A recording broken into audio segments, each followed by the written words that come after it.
week, we are covering Suck, the 2009 film that follows a petty rock band called The Winners, consisting of vocalist Joey Winner, bassist Jennifer, guitarist Tyler, drummer Sam, and French-Canadian roadie Hugo, along with their sleazy manager Jeff as they tour across Canada and the U.S. after Jennifer is turned into a vampire by Queenie. Meanwhile, a vampire hunter who is afraid of the dark, named Eddie Van Helsing, quickly chases them down. All right, witches, strap in, because if you haven't put this together yet, this movie is about to get spoiled. So get ready. Hello, I am Blaine, and I am tired. Yeah. Yeah, Black trans lives matter, Black lives matter. Fucking hell. Happy Pride Month. Dedicate all of your pride initiatives to the Black queer community. They need all the promotion, all of the help, all the donations that we can offer as white people or non-Black people. I am Stephanie. It has been a week, and to echo everything Blaine has said, it is exactly what I would say. I will also add to that, there was a lot of hail yesterday, and this is nature's way of saying, fuck you. I'm Emily, and hex the patriarchy, and hex the police, hex white supremacists, or cast protection spells for the Black Lives Matter movement. It's rough right now, and it's okay to take an evening and just, like, care for yourself. You can't fight if you're not there. Yeah. I feel like after this year, 2020 will be just an emotion everybody feels. Yeah. I loved every goddamn moment of this film, with very few exceptions. In terms of musical icons, we have Alice Cooper, Iggy Pop, Henry Rollins, and Alex Lifeson. Right. And fucking Moby. I met Alice Cooper once at, like, a meet and greet. Oh, and fucking course you did. Right, yeah. I mean, that's on brand. Also, we need to add to the drinking game, of course you fucking did. Right, yes. Oh my god, yes. But he's the coolest fucking dude. We've never both been truly starstruck. He is just legitimately the coolest person. Like, I remember his scene in Wayne's World, or Wayne's World 2, I don't know. But, like, where he's, like, advocating for the fact that fucking Native Americans own this land. Yes. Like, and we slaughtered them. Even though in this movie, Alice Cooper looks like a piece of brie that was left out. I love it. I'm here for it. I'll take it. I love his dentures in this goddamn movie. Yes. Oh. He's incredible. He is my new god. I am worshiping him. It's fine. Wayne's World, they're like, we're not worthy. Yeah. We're not worthy. Donated his own wardrobe for this film. Yes.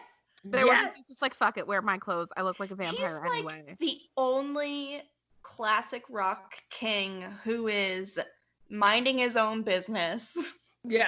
And doing what's right. Not eating live animals. I also love that they pepper in references to him in the film. Yes. Throughout the entire thing. And I'm just like, fuck yeah, man. He deserves it. Take it. Take it in stride, dude.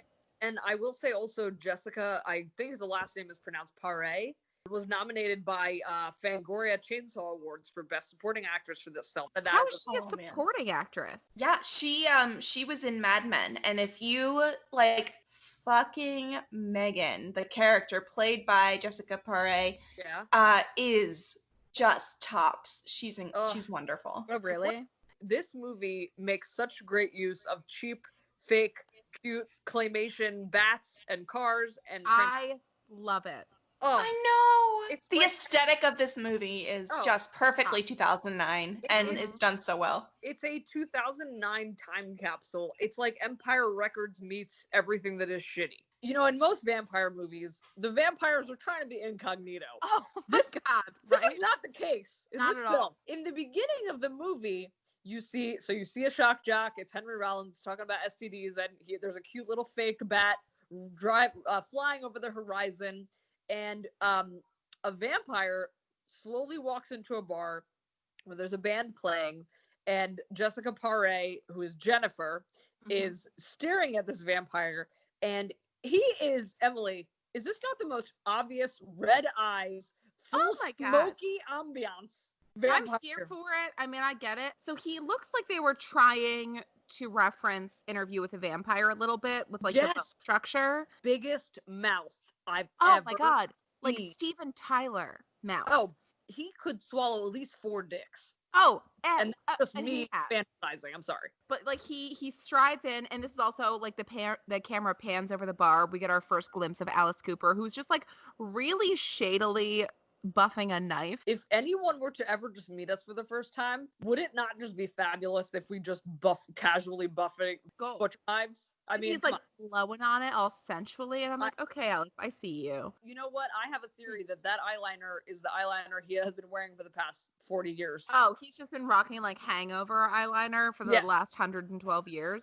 Or what I like to call sobbing eyeliner, which is wear a really dense charcoal liner, and that shit will not go away. Never. You can give a blowjob in that eyeliner, and it will fix your fucking eyeball. So he starts like sauntering towards the band, who obviously Jennifer is carrying. Like from your first moments. So then our vampire, whose name we learn eventually is Queenie, makes eye contact with Jennifer, and her eyes turn red for a second. Like, you assume that that's some form of hypnosis. And then they show that logo, which I gotta give love to that logo, the Suck logo. First of all, I really like that font, and it faded and it got a lot of texture. It's just dumb, but I loved it. No, it was beautiful. So Emily and Stephanie are both designers, and they're gonna geek out about this and stuff. We're assholes. I'm literally thinking like, I can't do a fucking logo right now. How about we switch? You do mine, I'll do yours. The actor who plays the manager, Jeff, Dave Foley, is consistently the like friend or assistant manager of every movie ever. He is having a meeting with Joe, whose frosted tips are the Justin Timberlake moment we need today. God, yeah.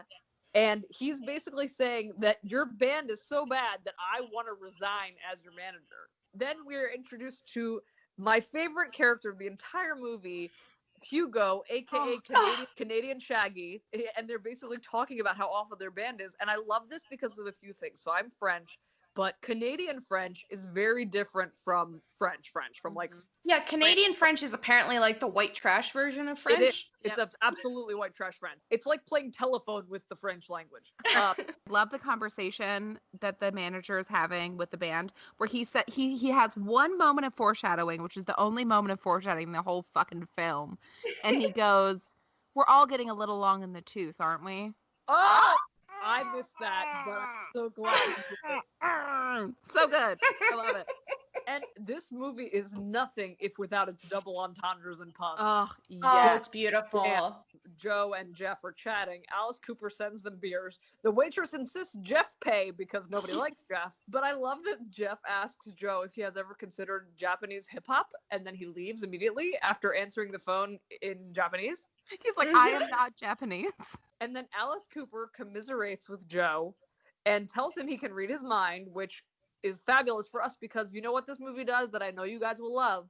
It explains the lore. Yeah. Yes. Also, Alice Cooper looks like a Halloween animatronic witch. But he is amazing. Yeah, he always looked like an animatronic witch. That's very on point, actually. He does. You know, in Photoshop, there are like templates for things. Mm-hmm. So this movie took the bar, quote unquote, bar background to use in every bar scene because it's every quintessential bullshit what you thought a bar was when you were 6. Yes. But yeah. It's also the snake hole from Riverdale. Yeah.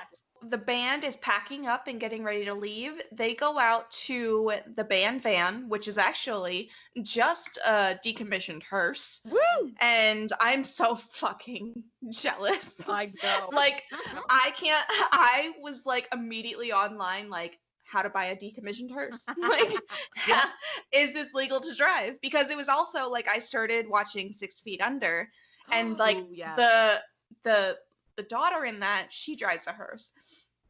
But that was also that's the moral of the story. Yes, the Scream Queens need a hearse. All of our pictures on the website are us in front of a hearse, which is just beautiful. I'm gonna be honest. I'm so grateful. If you need to change your like LinkedIn bio to quote currently searching for a decommissioned hearse, I think no one would be upset. That's on brand for me. They talk about where they're going to stay tonight since Jeff quit as their manager and no one is there to set up their accommodations for the night.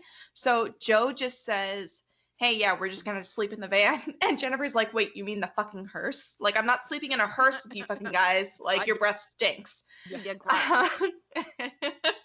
Jennifer says she's going to hang out with friends for the night.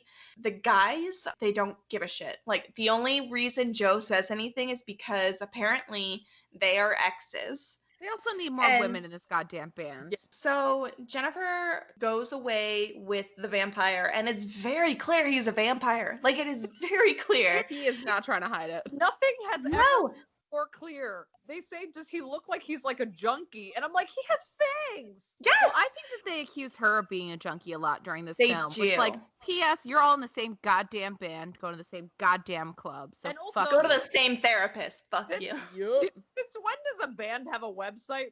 Is that a thing? I didn't know. In 2009. Is that a thing? It was like an old MySpace page. Yeah, they have no tracking URLs. They got shit happening.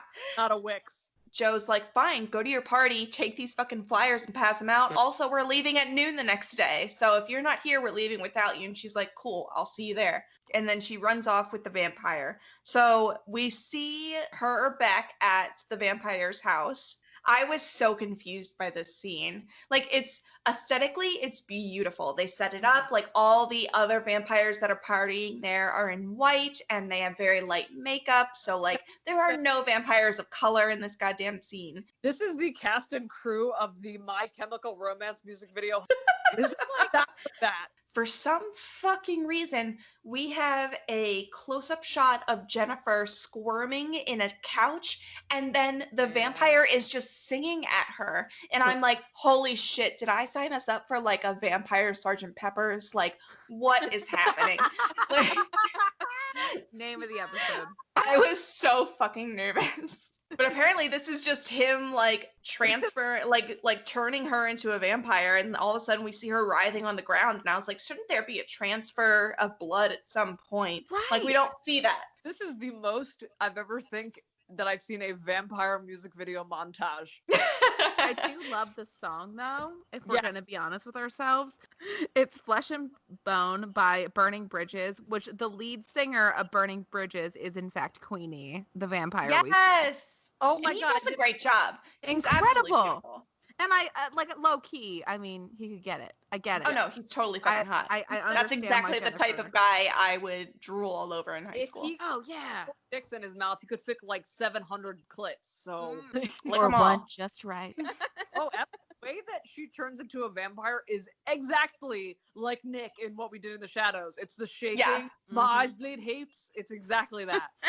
Cat eat chips. This would be considered, it's the bite that transforms them and it's the blood. So does that mean it's venomous or it's poison? Okay, so if it bites you and you die, it's venomous. And if you bite it and you die, it's poisonous. So I think it's both here. So here's my theory. Here's my theory on vampire lore. Strap in, kids, because I've been thinking about this for 29 years. Oh, God. So I think that in order to become a minion, you need the venom, but in order to become a vampire, you need the poison. And that fucking tracks in this movie. Right?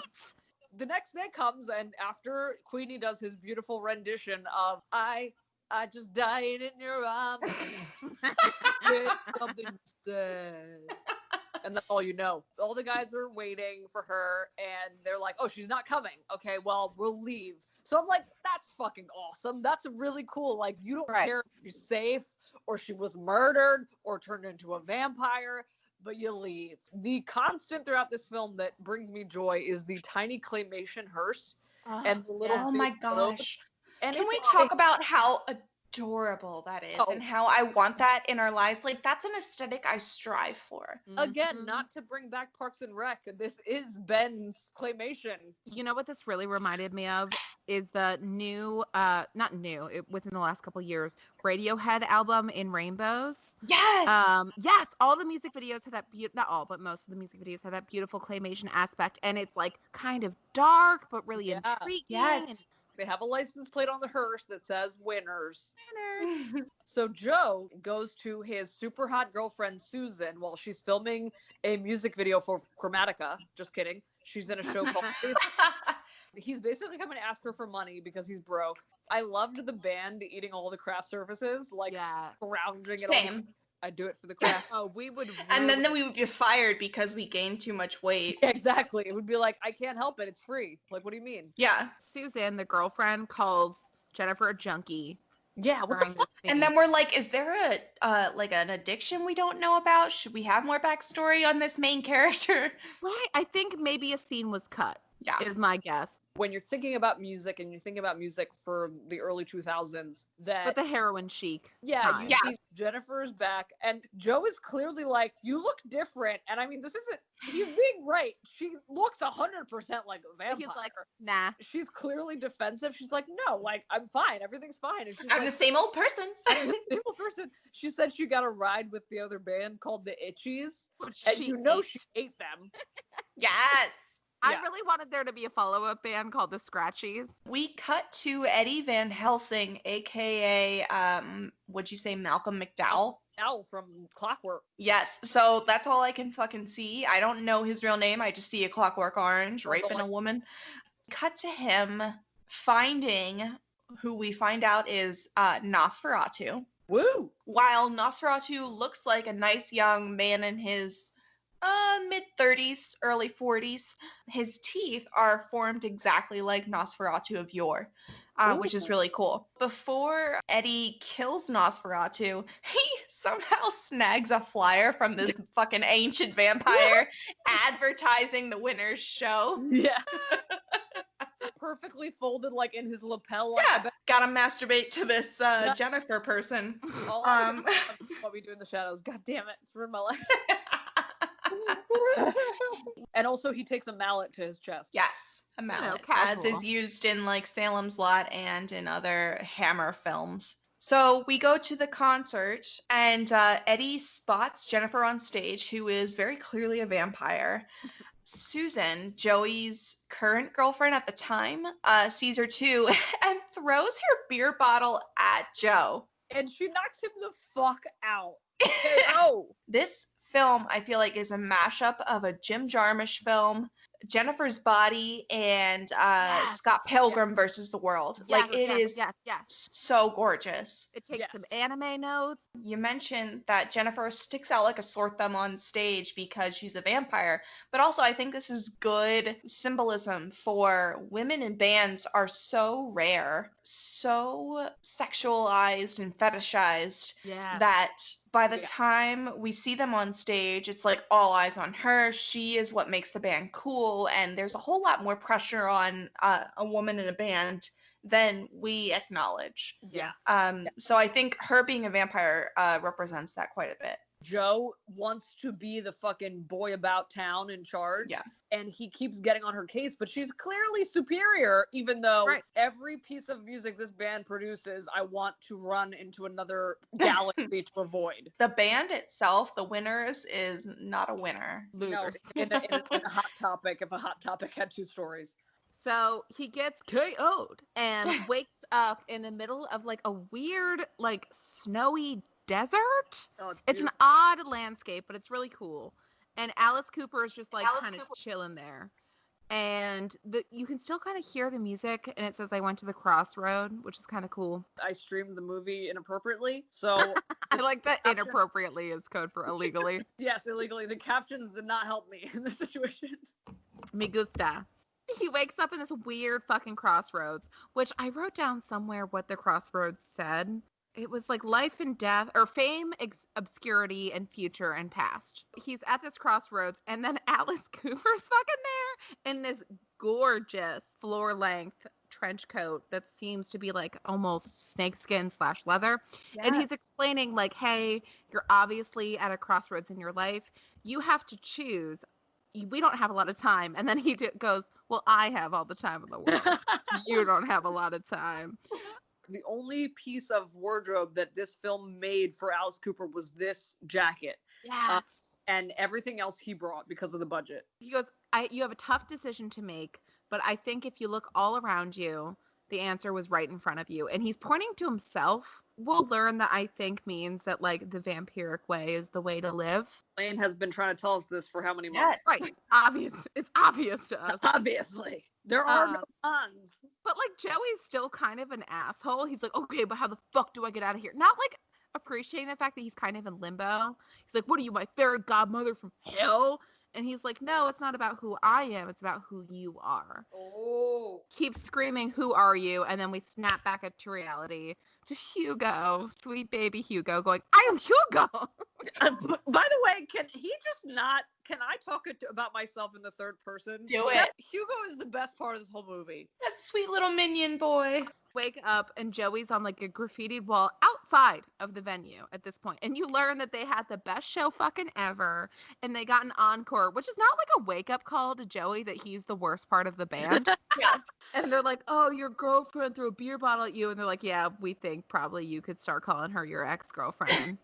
Yeah. And then Van Helsing shows up. The cutest thing about Malcolm McDowell / Eddie Van Helsing, he says he has a flashlight because they're like, what's with a flashlight? And he says he's scared of the dark. And I was like, oh my God, same. Sweet baby. When Malcolm McDowell after that, he's sitting in his car and he has a garlic air freshener.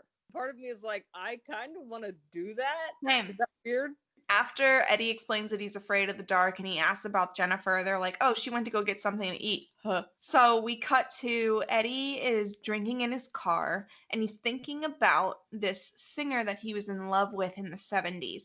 Also, the CGI on this fucking scene to bring him back to his Clockwork Orange days. Oh, I know. Incredible. I think we all had that same exact thought of if the budget of this film was used in any way, shape, or form, it was for this purpose. All $3.5 million went into the scene. I know you guys have seen both installations of the new It movies.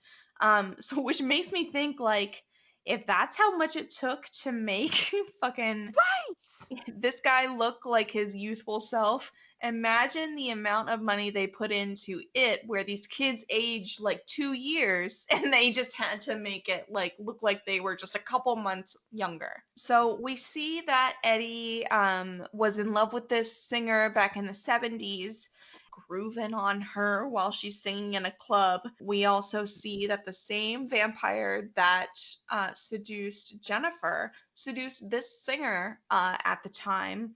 Whenever Eddie goes home that night after the show, Eddie finds his girlfriend, the singer, dead in bed. Do you find it weird that her bite was on her arm? Isn't that unusual? It feels odd. It feels like a very Anne Rice thing. Yeah. He takes out revenge on Queenie, who we learned to know is Queenie, the vampire who seduces all of these artists. I mean, we would easily be seduced by this person. Oh, Yep. absolutely. We would immediately be like, yep, I'm in. I don't even know what you're selling. I'm down. Your coffin or mine. Let's go. The band is back in the hearse. They're traveling to their next gig. Jennifer is suffering in the car, and we learn that that's because she's in sunlight. So this tracks with the lore of vampires that they get sick in sunlight and she can't handle it. So, but she's also experiencing symptoms of a junkie who's in withdrawal. So she's sweating, she's jerking around, and everybody else in the car is like, okay, whatever, this is Jennifer. This is another music video montage scene where Queenie is like singing in the Oh my God. window. I love it. Again, I was worried, like, is this a theme? Are we? Yeah. Oh, no. Sergeant Pepper? You ready? Queenie mentions that the further apart they get, one of them has to go. Then they get to the border, and of course, the border cop, immediately finds them suspicious and orders them to pull over and come into customs. Don't realize off the bat is that this is actually the guitarist or the a band member of Rush. Got Alex Lifestone. Fun fact, when they go inside the Border Patrol building, as you said, this asshole is like, go inside. What did you hear me say? Go inside. And it was very stressful. And I'm glad that this scene ended quickly because seeing any kind of person that has like authority being a dick, I was like, I cannot today. Yep. Not today.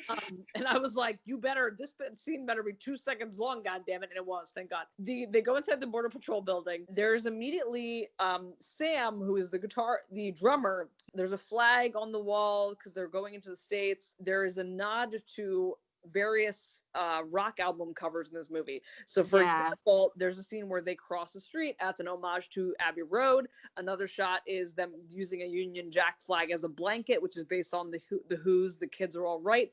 And in the border station, the first shot is a nod to Springsteen's "Born in the USA" album cover. I love any scene in any movie where somebody comes in and they put gloves on, like they're about to shove an arm up your ass. Like that was the implication. So some fingers were going up some orifices.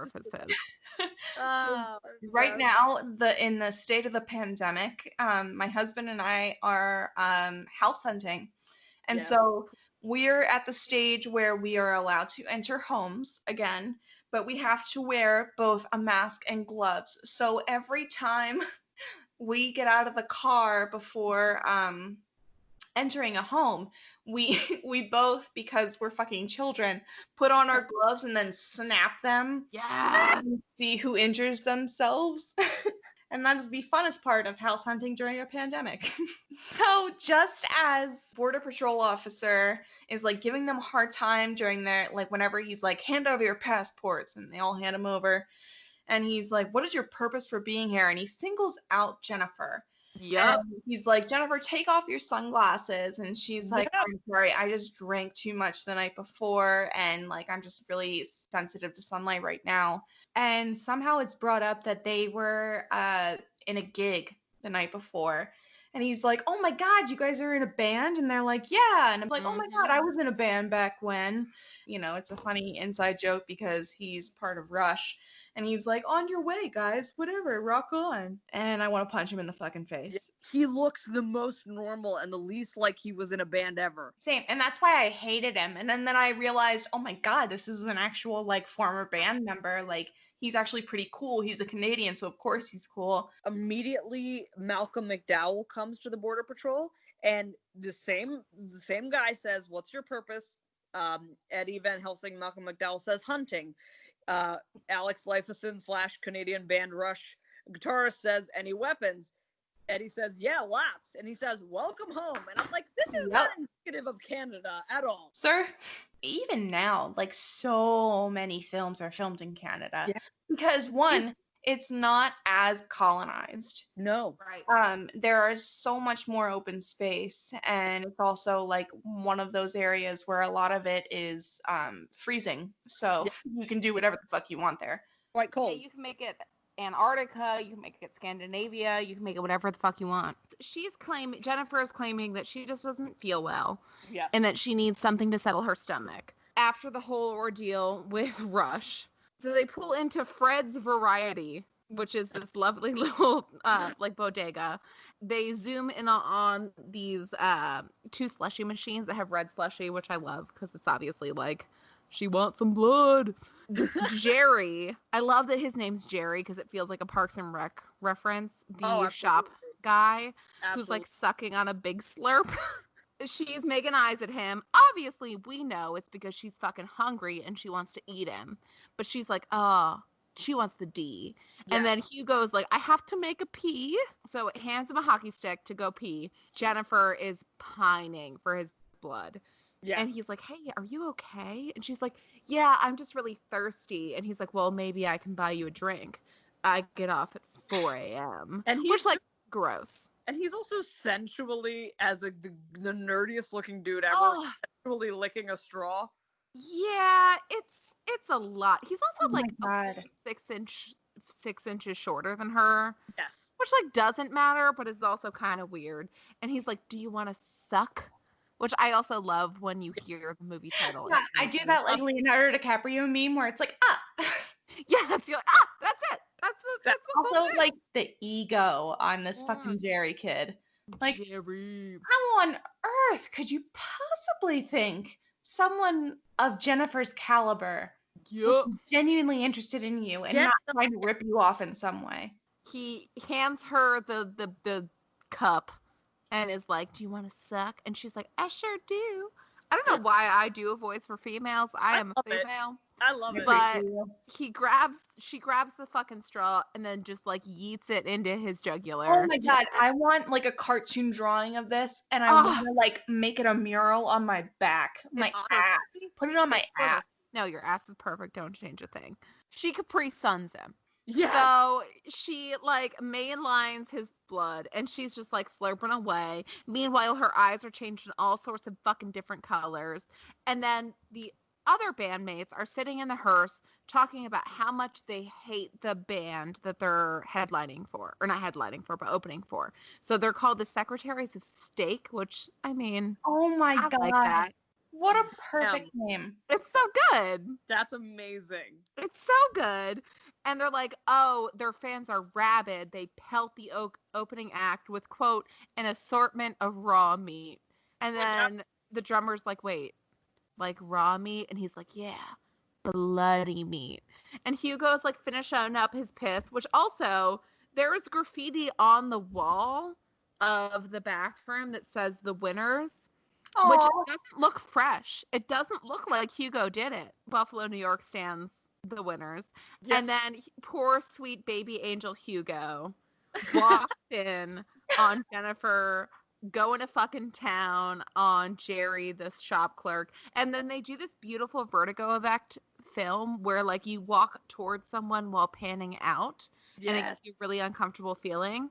So they do that on Hugo, and she like pushes aside her human Capri Sun and says, "It's not what it looks like." Which, P.S., it is what it fucking looks like, Jennifer. stop gaslighting, Jennifer.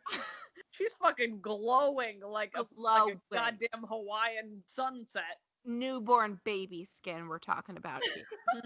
And she's like, I need you to dismember this body and hide it. So essentially, she's now indoctrinating Hugo as her minion. And she's like, hey, you have two options. You can either die in 5 seconds or you can live forever at the end of the tour when I eventually change you into a vampire. Hugo, who constantly only refers to himself in the third person, says, Hugo live forever? And she said, yes, Hugo die. And he says, Hugo need his hacksaw. And she's like, got it. I'm like, what about being in a band makes you need a hacksaw? I'm in a podcast. Someone get me my fucking ice pick. We just have a corkscrew. Yeah. The way that they're just in there for like ever. Because he passes out, obviously, upon the realization that who you assume is the love of his life. You assume that Hugo's in love with Jennifer this whole time. And he's like, I had dreamed that you were a monster. And she's like, I'm not a monster. I'm just a vampire murderer. And he's like, oh, that's what I was referencing. So she leaves him to fucking clean up her dirty work of murdering a dude. And she's like, I brought everybody hoagies. And it's like passing shit out in the car to make peace. And then she's like, oh, Hugo got a little nosebleed. And then Hugo comes in all fucking shell-shocked, covered in blood. And he's like, we must go. Joe's like, looks at him and he's like, I had a nosebleed. He's like, good enough for me. He's fucking covered in blood. I also love that they're like, Hugo had a nosebleed. And then Joe's like, he doesn't do drugs. Moby in 2009, his face is much more full than it is now.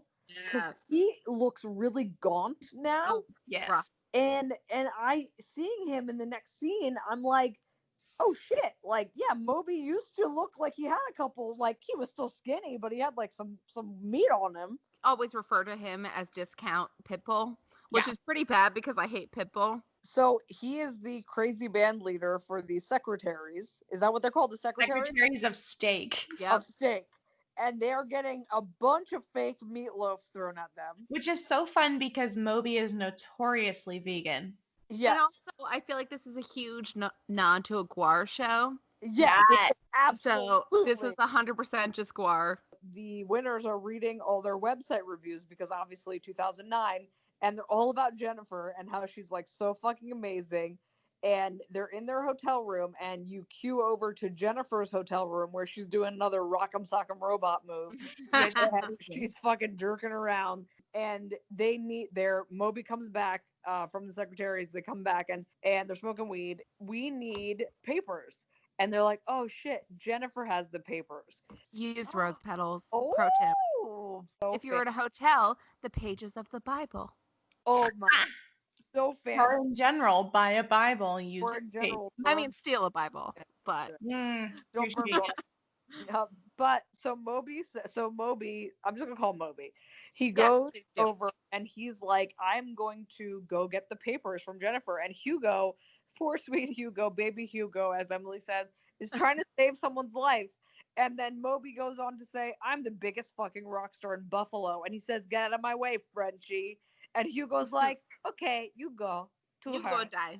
And okay, Moby goes over to Jennifer's room. She has stopped the moving and a shaking. She says, do you want to come inside? And he says, as long as you're on the pill. And I was like, when Jennifer needs to feed, she gets some real serious dry lips. Oh, yeah. Same. He gets meth mouth. They proceed to have a scene where you're assuming there's going to be some sex, but you know she's going to kill him. And he pulls out his dick, and you know that she sucked the blood out of him from his dick. Is No, basically she totally tore his dick off and just Tore- like ate him. And you hear a scream, and Hugo is freaking out and smacking the wall, but he's just trying to prevent everybody from knowing she's eating people. Yeah, Like, turn down your TV. Hugo goes and checks in on Jennifer.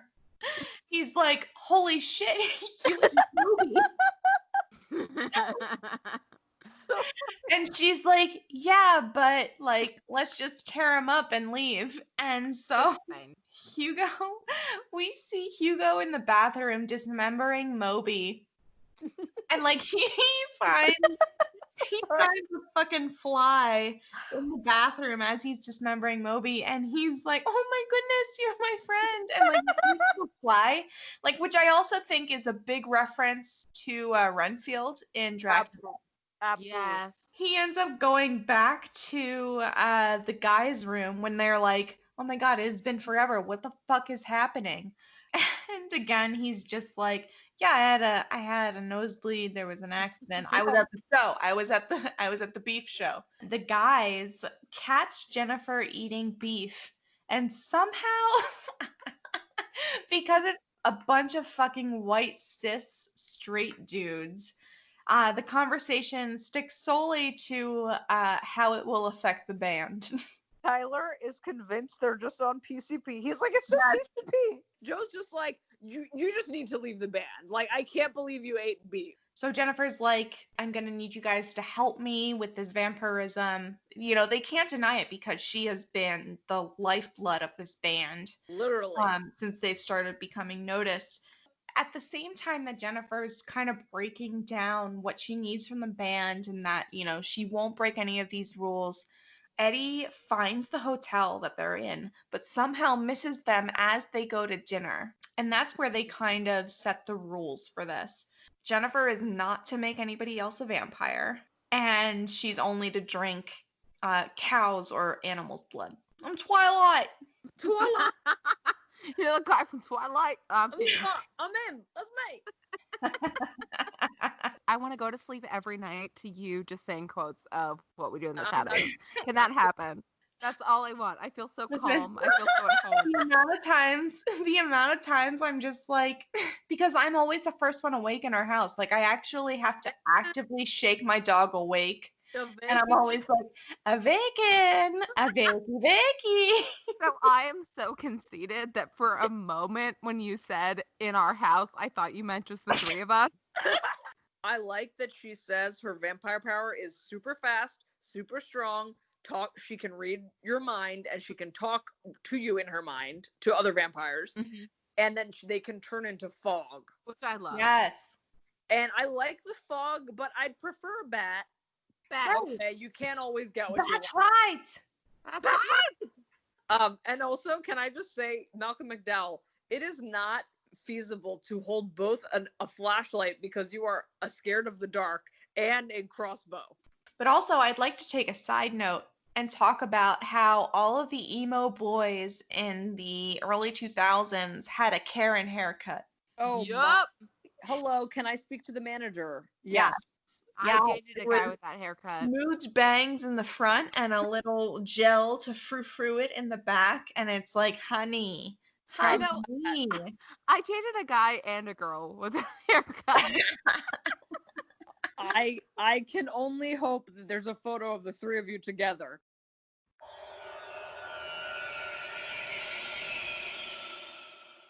Hey fellow goth kids, are you looking to support a black business in your search for equality? Let me suggest Dark Jasmine, LLC, Dark Jasmine is a goth black woman who is crazy talented. She makes these amazing harnesses and pieces that would make you swoon. Head over to darkjasmine.com. She is Dark Jasmine Fashion on Instagram. Seriously, these pieces are incredible. She also makes face masks with little bats on them and cool t-shirts. So there are plenty of things that you can find that I think we all would appreciate in our lives. So remember, Black Lives Matter, support Black small businesses, and enjoy your day.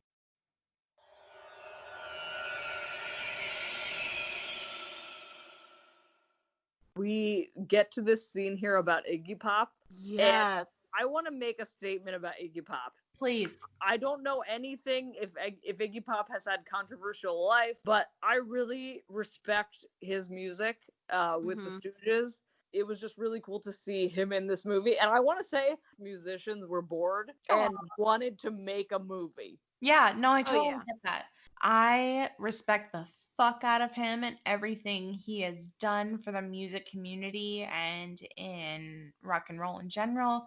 The only thing I take issue with, and that gives me an inkling that he's just another rock and roll guy, is the song Gardenia. That song is basically about a sex worker that he meets in the night and how he basically claims ownership of her. Basically Roxanne, but with a punk rock vibe. So like it was not that long ago. It wasn't like it could be excused. It was just his views on the world and his experiences. And so that's where I'm like, I can't give him a pass the way Isn't there a lyric that's like, you could be burned at the stake for your mistakes? Yep, I think about that. Okay. Yep. Okay. Thought so. Yeah, in 2016, you would hope someone would read The Room, but Yes. Read The Room. Far too recent. His character is named Victor, and he owns a recording studio where the band decides they're gonna go record. Hugo is still quite upset in his adorable French Canadian accent that he has to hide. He's like, Hugo, do this. Hugo, do that. Hugo, hide all the bodies. And everyone's like, Hugo, stop talking about bodies. We all see ourselves as the Hugo. Yes. We're constantly like, okay, I'll take it out. And then the other person's like, no, I got it. And then we'll argue for like 12 hours over who takes the fucking body out. So they record this very long and awful song at Iggy Pop studio. It's awful, and also the studio, like, which is, an indicator to a lot of studios, especially to bands starting out, but it's not great. It's not a nice studio at all. Iggy asks Joe how long Jennifer has been a vampire, and Iggy Pop's like, I have 2 pieces of advice. Always use a condom and never trust a goddamn vampire. And I'm like, technically those are good pieces of advice, but I don't trust you now that I know you wrote this horrible song. And during this, we see that Tyler is asking Jennifer to make him a vampire without really saying it, and she's like, absolutely not. But then next time we see Tyler, he's a vampire. And Smash then he's cut like, too. Yeah, and so Iggy Pop's like, get the fuck out of my studio. That they're driving in the car. Joe is like, Tyler, what's wrong with you? And he's like, nothing, I'm fine, I'm just me, I'm Tyler. And he's like, okay, you're really pale. And he's like, no. And he's all nervous. They get to the next venue, and this guy who is rolling balls, wearing a wig, a silver wig, comes up to Jennifer, and he's just like randomly talking to her about things. He's and so beautiful. And so beautiful. The only reason this interaction is important is for the future clip. So then you see she has turned Sam, who is the drummer, and then Jeff, who is the ex-manager of the band, and Susan, who is Joe's ex-girlfriend, are together now, and they are at this show. And apparently Jeff, who has attempted to take a step back from Japanese hip-hop, has gotten an interview for the band on the Rocking Rogers show. He immediately breaks up with Susan, and she immediately yeets a bottle at his head. Yeah. So they say they're in Pennsylvania, but they say it like Transylvania. They're like, we're in Pennsylvania. So Jennifer has clearly turned or murdered the person who had this acid, who offered her acid. And she puts it on the table. So Joe comes in and he says, I have a headache. Hugo, do we have any aspirin? Hugo says, we are out. Hugo has been in much pain. And then Joe takes the acid on the table. Oh, yeah. Both doses. So in the following scene, when they're like rocking out on stage, and we obviously have a mostly vampire band playing, is that Paris Hilton?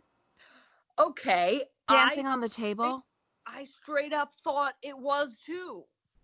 No, it wasn't Paris Hilton. Oh, shit. So it was not Paris Hilton, but it did look like Paris Hilton. It looked like Paris Hilton. They're playing a goddamn show. They're lighting up the stage. Paris Hilton, I refuse to accept that it is not her. It's Paris Hilton. Let's dancing on a goddamn pole.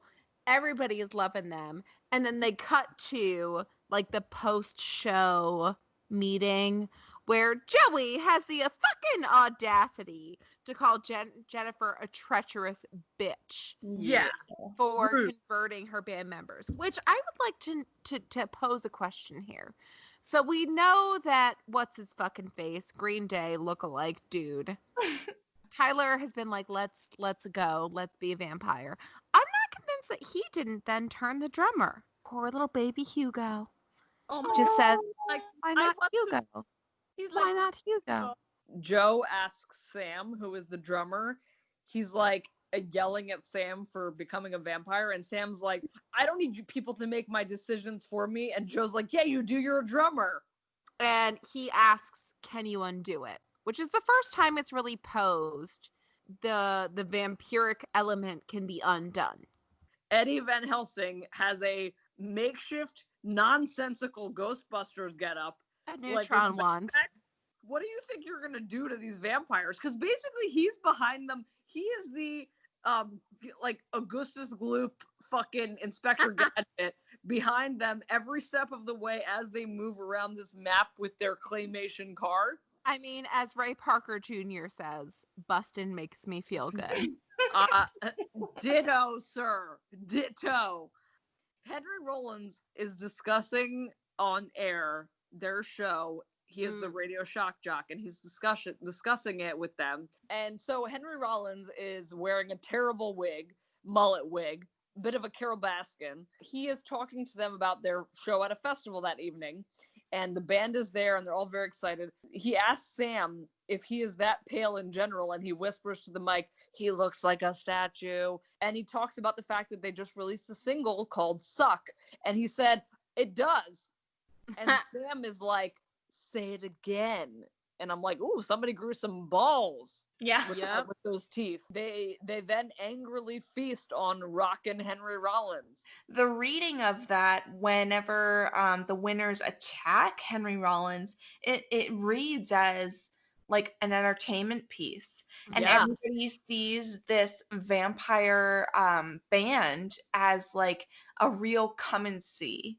Everybody is flocking to this band to see the vampire band, and at this point their entire fan base is goths. And so Eddie Van Helsing arrives at the show, and it's so funny when he gets in line and he gets to the bouncer. Oh my god. And the bouncer's like, why do you have a flashlight? And he's like, I'm afraid of the dark. And the bouncer like at first is like, what the fuck? And then he's like, yeah, I'm afraid of confined spaces. I get it. We have to respect each other's. Yeah. It's perfect. And then Eddie gets into the show because he's like, yeah, so can I go through? And the guy who's like claustrophobic, he's like, yeah, absolutely. And they're like, yeah, it was great talking to you. And then he goes in. And he says it's very confined in there. Yeah. Joey has another realization.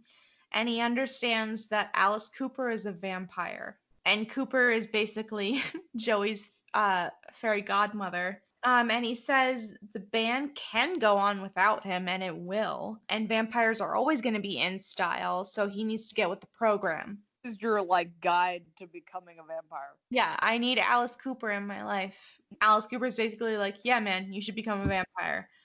Joe asked Jennifer to turn him, and now... Poor Hugo is the only one who's not a fucking Oh, vampire. sweet baby. Um, And they still have him checking analytics.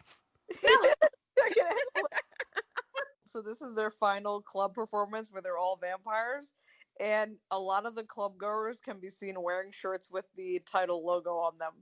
Eddie Van Helsing comes in during the show and decides to start shooting arrows at the band, and like he misses. And during this set, the band starts flaunting its powers by like levitating and performing in the midair, and it's totally accepted. Like, can we talk about that? It's totally Yeah. this is amazing. Emily and I would be like, how can we sign up? After the set, the band is seen feeding on a groupie. Yeah, everybody has a limb. Intermittently, their manager comes in and he's like, "Hey, are you still alive?" And she's like, waving her hand. Basically, Amy Poehler in Mean Girls. He's like, "How you guys doing? Yeah. Anybody need a condom? Oh, God love you."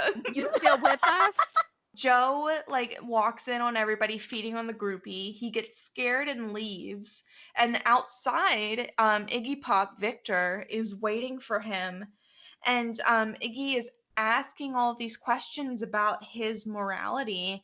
And fucking Joe just gets annoyed with him and kills him and eats him. Joe goes back into the band's room and they're still consuming this groupie. And he confesses that he just fucking ate Victor. And they're like, well, you're a vampire. What did they expect? And BG.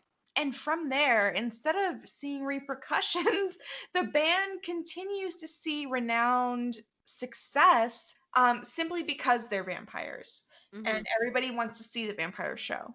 There's all these newspaper montages of like them being wildly successful. Vampire sweep. One of them includes they eat the Jonas Brothers, which is amazing. So we're on their private jet. We don't really find out how much time passes. And they're drinking from IV bags of human blood. That. And Joey's like, what if I told you it didn't have to be like this? If we didn't have to murder people? And she's like, fuck you.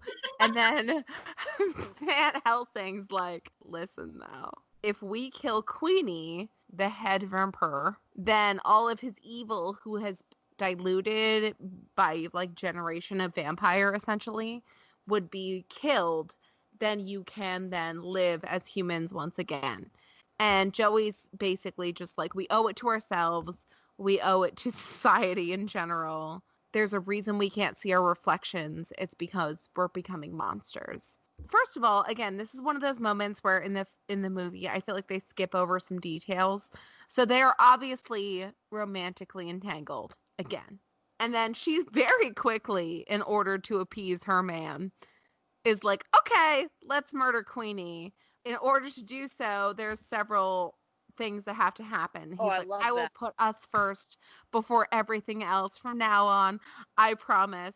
Garbage, I'll take it out. Toilet seat, down. And then she's like, sex? And he goes, from now on, you come first. This is like in everything. And then she's like, cool, bet, I'm in. Let's do it. I'm here for it. I like how that's all it takes to be like, let's murder a 300-year-old vampire. How ungratified is she? Right. Yes. And they turn the plane around in this beautiful stop motion, cut to like some Quentin Tarantino feeling map where they go back to Queenie's lair, which, P.S., it's just a house. Yep. It's a house. Hugo does not. Still unchanged. No. It has been years since the tour. And they're all dressed in like double-breasted peacoats, and fucking Hugo's there in like a flannel fucking jacket. And Queenie answers the door all ominous, and he's just like, sup, what you guys doing here? The sun's gonna be up soon. And they're like, yeah, that's the whole point. We brought you this wine that's not actually wine, but it's homeless people blood, who apparently was Italian, which feels racist. I love that he says, this is good. Was he Italian? And they say he didn't scream with an accent. And I'm like he'd be like, Mamma Mia. Or any Jew is just like, Oy vey! Oy vey, Shmi. Don't eat me.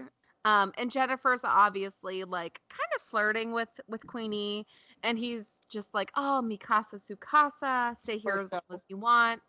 And they're like, oh, that's so sweet. And he's like picking up on the idea that shit is not okay here. He's like, you guys are acting weird.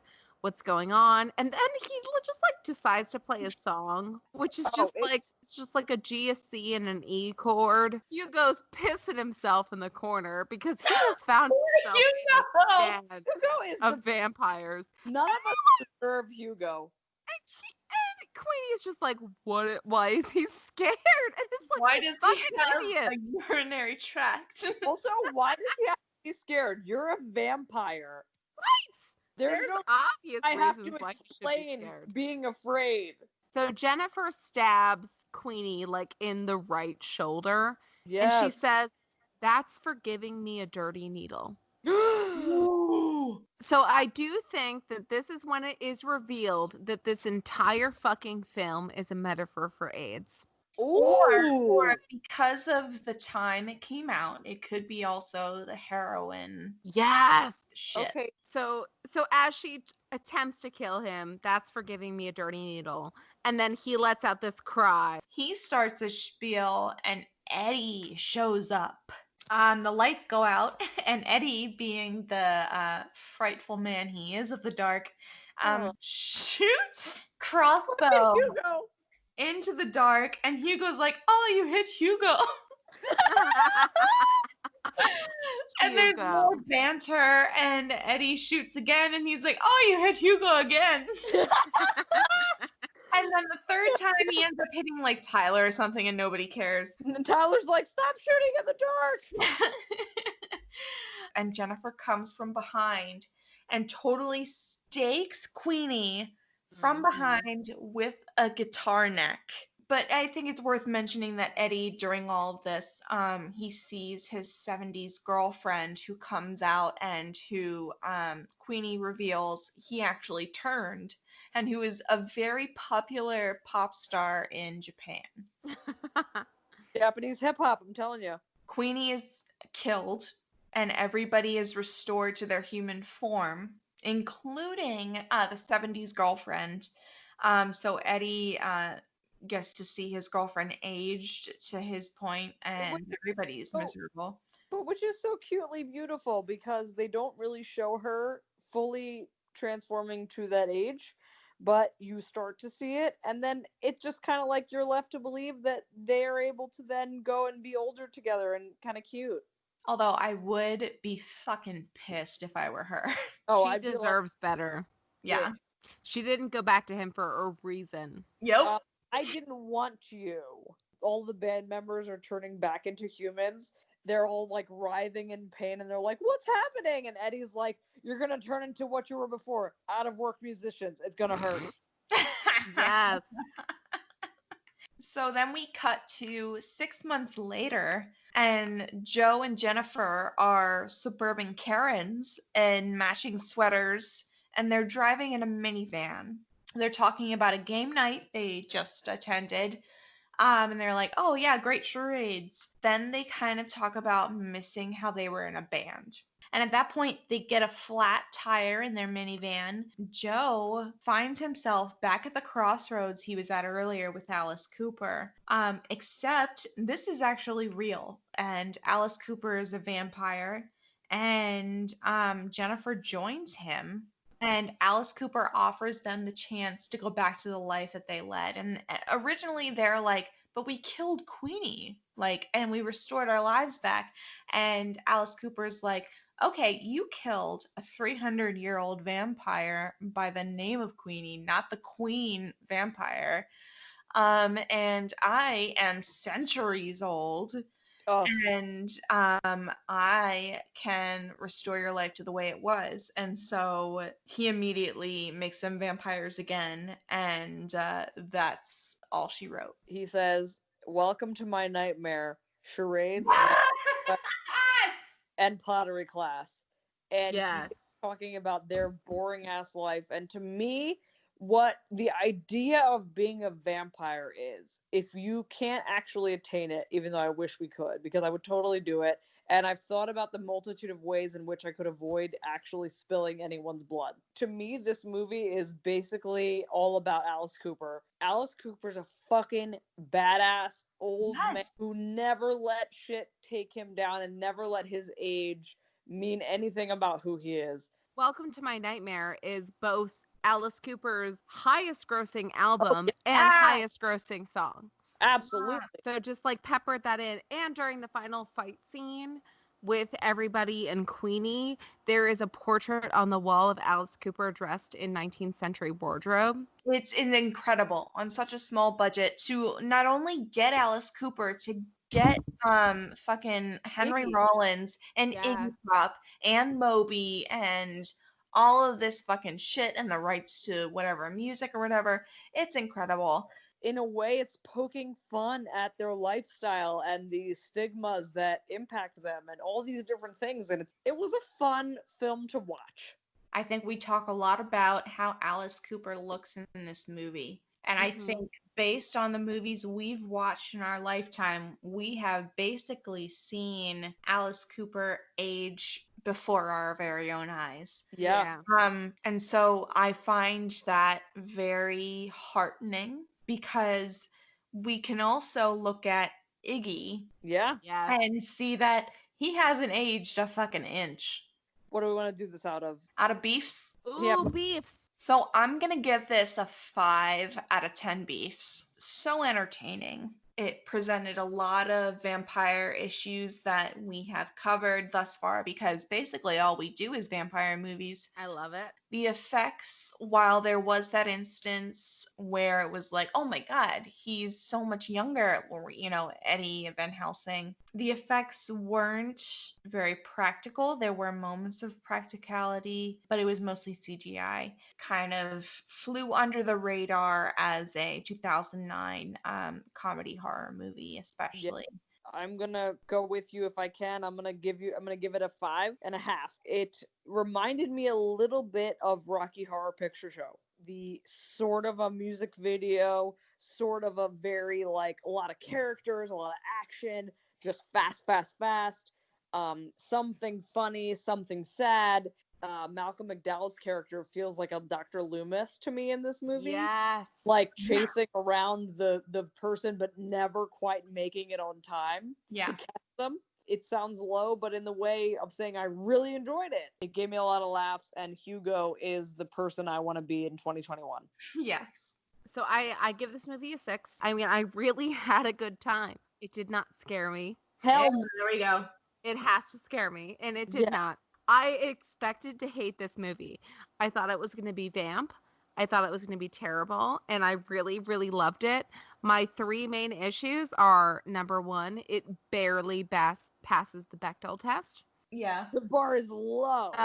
There was no vampires of color. I wanna see rich history. I want to see some flavor, but we got nothing. We got Wonder Bread. It was disappointing in that aspect, especially in the scenes where they panned over all the people who have been changed into vampires. Yep. Yes. Fucking nothing? No. Yes. I don't buy it. And Alice Cooper. I mean, fucking Alice Cooper. Yeah, appreciate Alice Cooper and his rare form in this movie, because wow. Black Lives Matter. Yeah. Black trans lives matter. Support your local Black creators. We love you guys. Mazel tov, guys. Love you. Mazel.